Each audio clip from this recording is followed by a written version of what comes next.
നമ്മളിൽ പലരും വിചാരിക്കുക ഹാർട്ട് അറ്റാക്ക് ആണ് ഹാർട്ടിൻ്റെ ഏറ്റവും വലിയ ശത്രു എന്നല്ലേ. പക്ഷേ വളരെ സാധാരണയായിട്ട് കാണുന്ന ഒരു അസുഖം, അതല്ലെങ്കിൽ ഒരു അവസ്ഥ, ഹൃദയത്തിൻ്റെ മാംസപേശികളെ ഹാർട്ട് അറ്റാക്കിനേക്കാളും നൈസായിട്ട്, അതായത് നമ്മളെ പറ്റിച്ചുകൊണ്ട് നശിപ്പിച്ചുകൊണ്ടേയിരിക്കുന്നുണ്ട്. നമ്മളെ പറ്റിക്കുമെന്ന് ഞാൻ പറയാൻ കാരണം, ഇത് പുറമേക്ക് ഒരു ലക്ഷണം ഉണ്ടാക്കാതെ വളരെ സാധാരണയായിട്ട് എല്ലാവർക്കും വരാൻ സാധ്യതയുള്ള ഒരു പ്രശ്നമാണ്. നമ്മളിത് മൈൻഡാക്കാത്തത് കൊണ്ട് തന്നെ പതുക്കെ പതുക്കെ ഹൃദയത്തിന്റെ മാംസപേശികളെ ഈ അവസ്ഥ നശിപ്പിച്ച് കയ്യിൽ തരും. ഈ അവസ്ഥ ഏതാന്നുള്ളത് ഞാൻ ലാസ്റ്റേ പറയുള്ളൂ. കാരണം ആദ്യം പറഞ്ഞു കഴിഞ്ഞാൽ നിങ്ങൾ വിചാരിക്കും, ഓ ഇതായിരുന്നോ, ഇതിന് ഇത്രയും പ്രശ്നമുണ്ടോ. അപ്പോൾ ഞാനതൊരു ചെറിയ സസ്പെൻസ് ആയിട്ട് ഏറ്റവും ലാസ്റ്റ് പറയാം. ഇതിന് ഹൃദയവേദന ഇല്ല, നെഞ്ചുവേദന ഇല്ല, ചിലപ്പോൾ ഒരു കിതപ്പുണ്ടാവും, ചിലപ്പോൾ ഒരു തലകറക്കുണ്ടാവും, അത്രയും ലക്ഷണങ്ങൾ ഉണ്ടാവുള്ളൂ. പക്ഷേ ഇത് 24/7 എന്ന് വെച്ചാൽ ദിവസം മുഴുവനും ഹൃദയത്തിന് പണി തന്നുകൊണ്ടേയിരിക്കും. ഈ അസുഖമുള്ള ആളുകൾക്ക് 6 മാസത്തിന്റെ ഉള്ളിൽ തന്നെ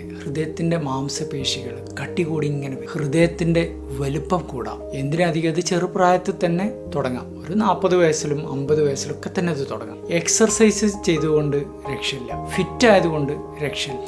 ഏറ്റവും വലിയ പ്രശ്നം ഉറക്കത്തിൽ പോലും, നമ്മൾ റെസ്റ്റ് എടുക്കുന്ന സമയത്ത് പോലും ഈ അവസ്ഥ, ഈ അസുഖം നമ്മുടെ ഹൃദയത്തെ, മസിലുകളെ കാർന്നെത്തുന്നു. ലോകത്തുള്ള 30% ആളുകൾക്ക് ഈ അവസ്ഥയുണ്ട്. ഈ അവസ്ഥയുടെ പേരാണ് BP, blood pressure, hyper tension. നിങ്ങൾക്ക് ചെറിയൊരു അത്ഭുതം തോന്നിയോ, ഒരു ചെറിയ വിഷമം തോന്നി? ഇതുകൊണ്ടാണ് BP ഉള്ള ആളുകളോട് കൃത്യമായിട്ട് മരുന്ന് കഴിക്കാൻ പറയുന്നത്. പല ആളുകളുടെയും തെറ്റിദ്ധാരണ BPയുടെ മരുന്ന് കഴിക്കുന്നത്, BPന്റെ ഒരു അളവുണ്ടല്ലോ 150, 160, അത് കുറക്കാൻ വേണ്ടിയിട്ടാന്നുള്ളതാണ്. സത്യത്തിൽ അതിനു വേണ്ടി മാത്രമല്ല, ഇതുപോലെ ഹൃദയം കേടുവരാതിരിക്കാനും, കിഡ്നി കേടുവരാതിരിക്കാനും, നെർവ്സിന് ഡാമേജ് വരാതിരിക്കാനും, സ്ട്രോക്ക് വരാതിരിക്കാനും, ഇതിനൊക്കെയാണ് BP മരുന്നുകൾ സഹായിക്കുക.